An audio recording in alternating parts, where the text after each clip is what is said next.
नाज़रीन, गोलार्ची में बरसात खां पोइ गैस्ट्रो जी वबा ते ज़ाब्तो न अची सघियो। गुज़िरियल 3 ॾींहनि में गैस्ट्रो विघे 3 ॿारड़ा हयातियूं विञाए वेठा। तालके गोलार्ची में रोज़ाने समय माण्हू गैस्ट्रो जो शिकार थियण लॻा। उन हवाले सां वीडियो लिंक ते मौजूद आहे नासिर अंजुम शेख। जी नासिर। जी बिल्कुल, बरसात का पोइ तालका गोलार्ची समेत सॼे ज़िले बदीन में जेको आहे हू गैस्ट्रो डायरिया ऐं जेके पेट जे जेके मर्ज़ आहिनि हू इंतिहाई ख़तरनाक हद ताईं वधी विया आहिनि। इन वक़्तु आउं मौजूदु आहियां तालकी अस्पताल गोलार्ची में, जिते रोज़ाना जेके आहिनि डॉक्टर जेके मुताबिक़ जेको आहे 200 खां वधीक जेके मरीज़ आहिनि हू पेट समेत गैस्ट्रो ऐं डायरिया जे मरीज़ हिते अचनि था।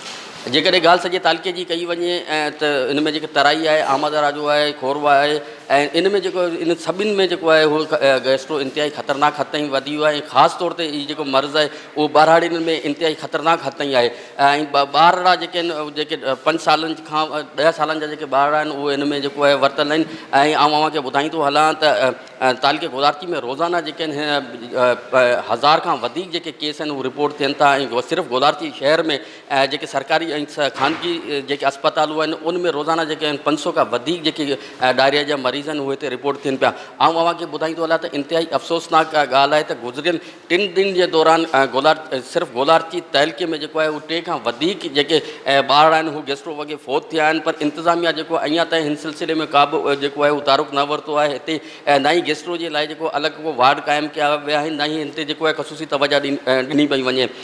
सिर्फ़ु तहलके अस्पताल गोलार्ची में जेके गैस्ट्रो सबबि 200 खां वधीक जेके ॿार हिते दाख़िल थियनि था।